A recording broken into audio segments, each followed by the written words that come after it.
Assalamu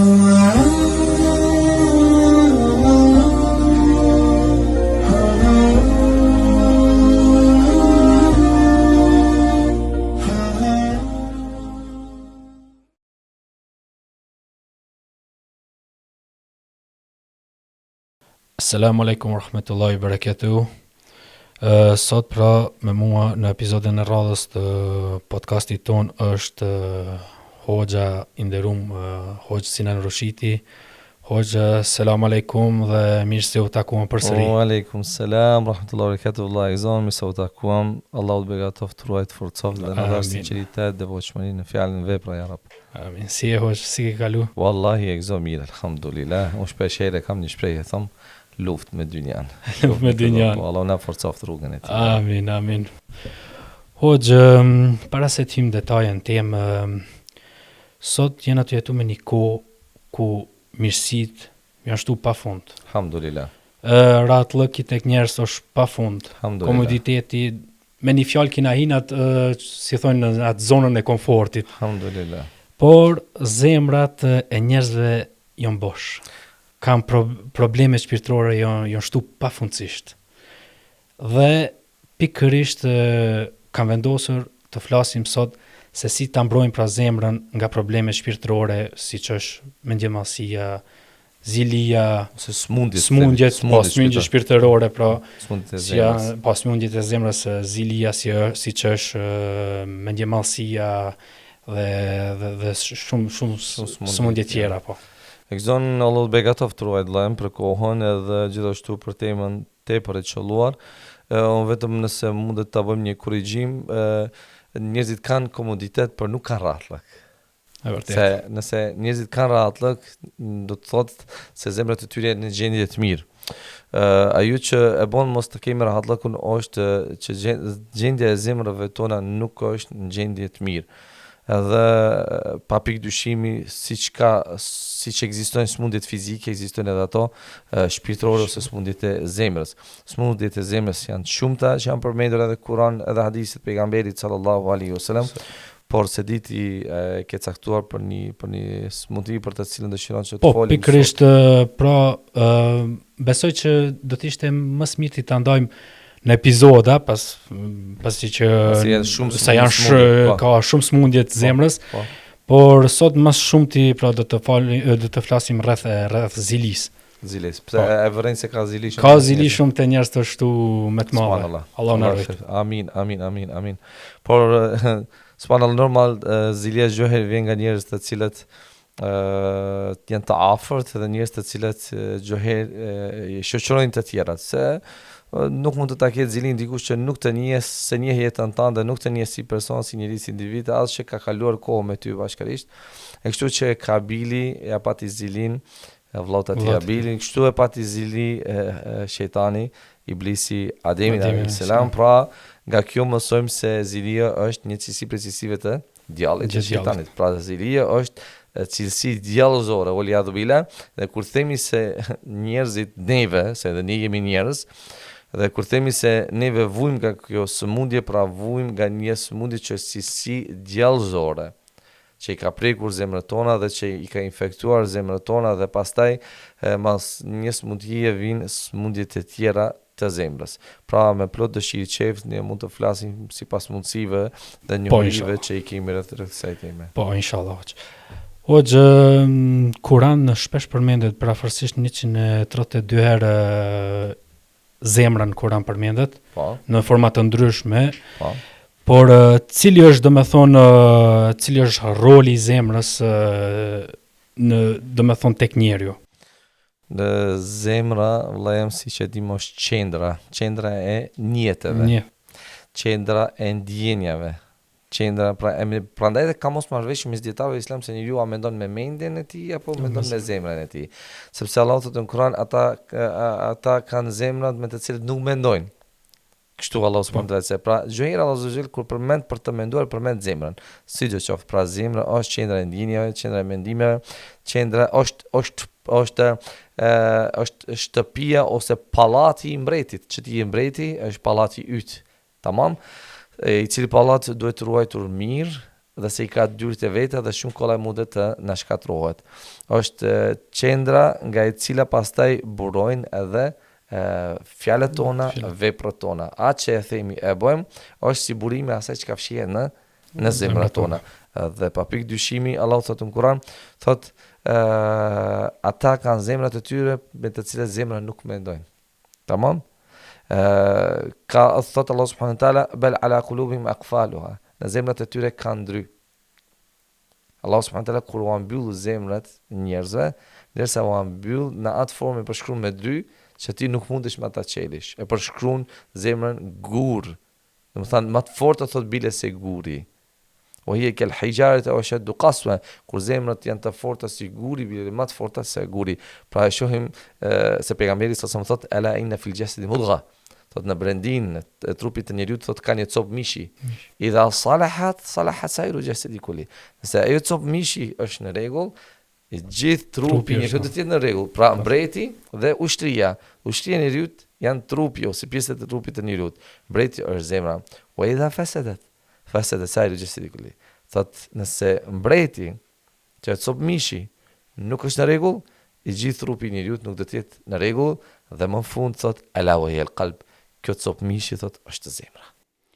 Allah I shpërblet hoq. Bashkë me ty vëllai. Hoqë, smundjet e zemrës janë, domethënë, pse smundjet e zemrës janë më të rrezikshme se smundjet trupore? Para se me cek, domethënë, nuk është në atë kontekstin, domethënë, smundjet e zemrës në aspektin e medicinës, mjekësisë, domethënë, por në aspektin fetar, domethënë, shpirtëror. Po ndërtej kjo ndarje është ajo që tregon vështirësinë dhe rëndësinë dhe të keqen e smundjeve shpirtërore, dhe se smundjet e zemrës janë më të keqija se smundjet fizike. Smundjet fizike thanë kështu me një fjalë shumë shkurtër me një përgjigje. Smundjet fizike ta shkatrojnë këtë dynja, por smundjet shpirtërore ta shkatrojnë atë dynja. Pra nëse njeriu vun nga kanceri, nga diabeti, nga një smundje për smundjeve të kësaj dynjaje fizike, pra I vështirësohet jeta, sun përjeton kënaqësi të kësaj bote siç I përjetojnë të tjerët, është handicap, sun lëvizje, sun shëtisje si shëtisin të tjerët, pra I vështirësohet jeta e tij dhe sun ta jeton siç jetojnë të tjerët. Ka vështirësi, okay. Por nëse zemra e tij është në rregull, dhe ai nuk vun nga këto smundje nga të cilat vujnë shumë njerëz, ahiretin e ka në rregull dhe ka mirë.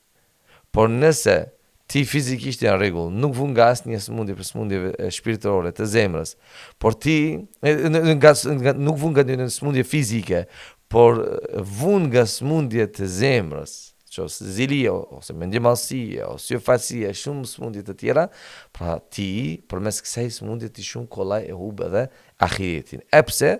Pastaj normal çdo smundje ka sqarimin ose të keqen e saj ose ato konsekuencë që thonë gjë në frenge, ato pasojat dhe rezultatet negative të kësaj smundje nga e cila vun dhe është smur zemra. Allah është shpërblet. Bashkë me ty vëllai. Smundje trupore na mundemi mi marr parasysh, domethënë, shembull dikush e ka kancerin. Po. Edhe mjekët për shembull e shohin që ky person për shembull është në gradën e lartë kancerit të rrezikshmërisë, domethënë. Po. Por si mund ta dallojmë domethënë një zemër të pastër nga një zemër e sëmurë? Këtë çdo njeri mund ta dallon dhe mund ta dinë gjendjen e zemrës së tij. Pra çdo njeri, ama edhe një, për shembull, edhe ti mund ta dallosh këtë te unë dhe unë te ty, nëse jemi njerëz të afërt, shoqërojmë njëri tjetrin, kalojmë një jetë bashkarisht, mund ta dallojmë në fillim, për shembull, zemrën time, a ka zili zemrën time? Nuk ka, s'kam zilin dhe askujt, alhamdulillah. A kam urejtje zemrën time dhe dikujt? Jo, nuk kam, alhamdulillah. A kam syfaci zemrën time? Jo, nuk kam, mundohem gjëra ti, po sinqerisht për Allah.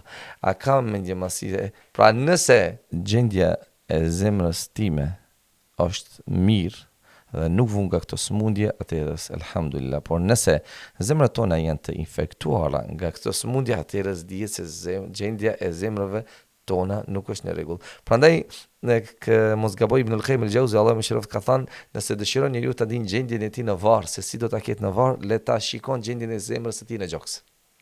Gjoksi është varri. Zemra je ti. Për shkrimin e bon, ti je në varr, zemra yt është në gjoks. Tash ditur, për ta njohur se ti tash a do të jesh mirë, qetë, rahat në varr, a do të jesh në gjendje të mirë apo jo, shiko gjendja e zemrës tënde. Si gjendja e zemrës tënde? A shtrëngon gjoksi? A ndihesh keq? Nuk ke mirë? Ke smundje të cilat e kanë kaplu zemrën? E do të shtrëngon, do të ngushton ty varri ditën kur do të futesh brenda. Atë do të kesh vështirësi që ashtu qysh ndjen vështirësi siç nuk është rahat zemra yt në gjoksin tënd. Pra, për të qenë rahat në varr, duhet pastruar zemrët tona nga këto smundje të cilat dëshmojnë tregojnë se gjendja e zemrave tona nuk është mirë. Allah i shpërbleft hoq. Amin, bashkë me ty vëllai. Zilia hoq është smundja, një prej smundjeve të zemrës, Zemrës, po.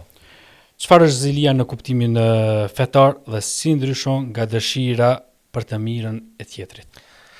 Zilia, siç është shpjeguar në për shumë ligjërata derse dhe si është kuptuar në kuptimin të saktë, me shpjegime të sakta, siç e ka definuar edhe pejgamberi sallallahu alaihi wasallam, është kur njeriu dëshiron, shpreson që të mirat, mirësitë që tjetri i ka, i posedon, ati ti largohen, ti zhduken dhe ky ti ketë ato të mira.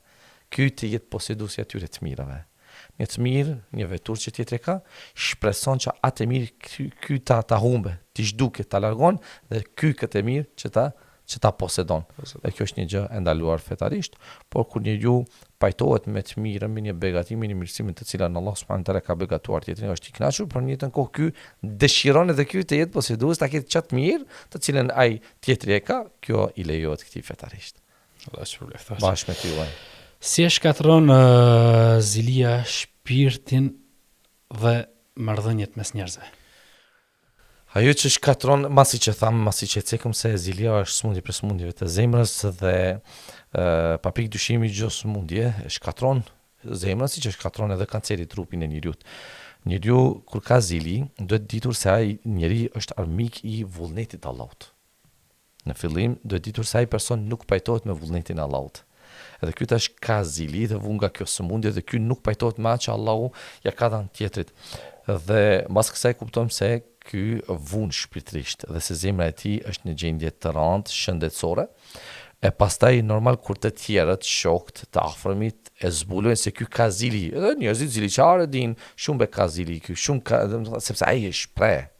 Nëse nuk e shpreh, veprat e tij janë ato që dëshmojnë çka fsha ai në brendin e tij dhe pastaj kjo e bën që njerëzit të largohen dhe të pkuten ato lidhjet shoqërore, familjare mes vetë dhe bëhet një person i vetmuar. Pra, askush nuk dëshiron ta shoqëron për shkak se ky nuk ka dëshiron të mirën të tjerëve, po veç asaj ky i pkut edhe lidhet me Allahun subhanahu wa taala sepse tregon atë armiqsinë ndaj dhe pakënaqësinë ndaj vullnetit të Allahut te bareke ve taala.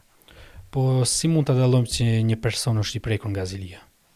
Mund ta dallojmë kur personi shpreh pakënaqësinë ndaj të mirave, ndaj begative, kur ka lakmin, tamam, ka lakmin dhe gjithashtu nuk pajtohet me vullnetin caktimin e Allahut azza wa jall. Shumë mund t'i cekim këto. Pra, nuk është i kënaqur me një të mirë, me një begatim se Allahut ka begatuar me një mirësi, shpreh pakënaqësinë ndaj caktimit të vullnetit të Allahut azza wa jall dhe gjithashtu është lakmon ndaj të tjerëve me atë që Allah subhanahu wa taala ka dhënë të tjerëve. Am yahsuduna an-nas ala ma atahum Allah min fadli? Apo wa kanë zilin njerëzve me atë që Allah ka dhënë atyre? Pra, ziliqari, ai smirësi, ai ka zili ndaj të mirëve që Allah ka dhënë të tjerëve. Pra, ky person tregon se është armik i vullnetit të Allahut azza wa jall, edhe veç asaj mbas gjithsej ne e kuptojmë se ky është ziliqar. Po në aspektin fetar, cilat janë mënyra si ta shërojmë zilin?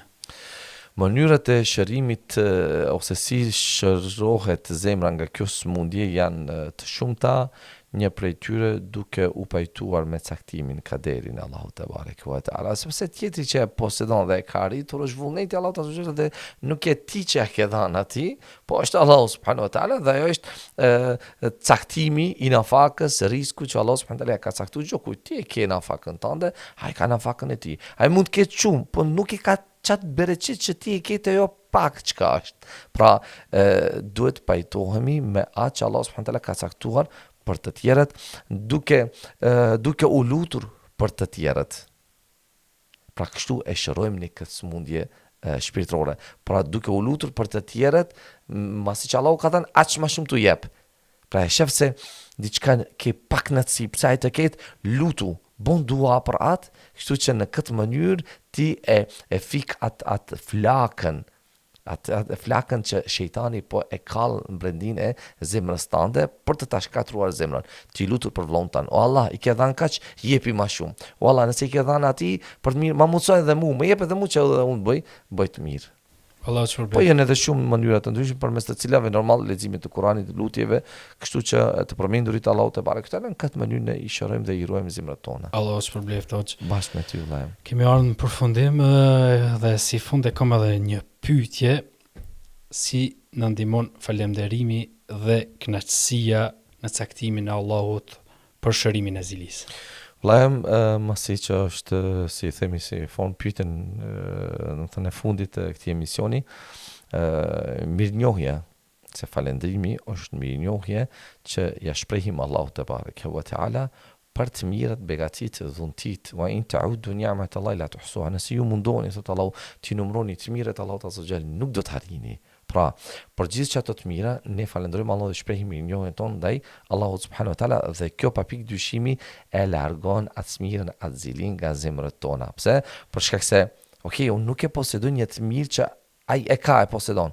Po ai tash ndalem të mendoj për të mirët e panumërta që Allah mi ka dhënë, ai nuk i ka.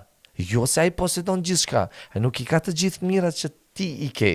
Në asnjë farë mënyre. Pra ai ka një të mirë që përmes të cilës ty shejtani po të ngacmon dhe nuk le rahat që të ta shkatron zemrën përmes kësaj smundje. Kështu që shpreh falëndrimin te Allahu te bareke ve teala dhe kjo e fik flakën e zilis mirës në zemrën tënde dhe pa pikë dyshimi pastaj falëndrimi që shprehim Allahu subhanahu wa taala, kjo shpreh gjithashtu dhe tregon, dëshmon kënaqësinë ton me vullnetin, caktimin e Allahut azza xal, dhe se për çdo kë Allahu subhanahu wa taala ka caktuar aq sa ka dashur dhe si ka dashur, la yus'al amma yaf'al. Nuk pyetet Allahu për atë çka bën, wa hum yus'alun, por ne do të pyetemi për atë çka bëjmë. Ai nuk do të pyetet pse mu ma dhati si ka dhënë, pse atij ka dhënë mos ma ka dhënë, por ne do të pyetemi pse kemi pas zili ndaj tjetrit. Ne do të pyetemi pse i kemi shkatruar zemrat tona me diçka që është cilësi djallëzore waliadhu billah. Allah është përbleft hoxh. Bashkë me ty vëllai.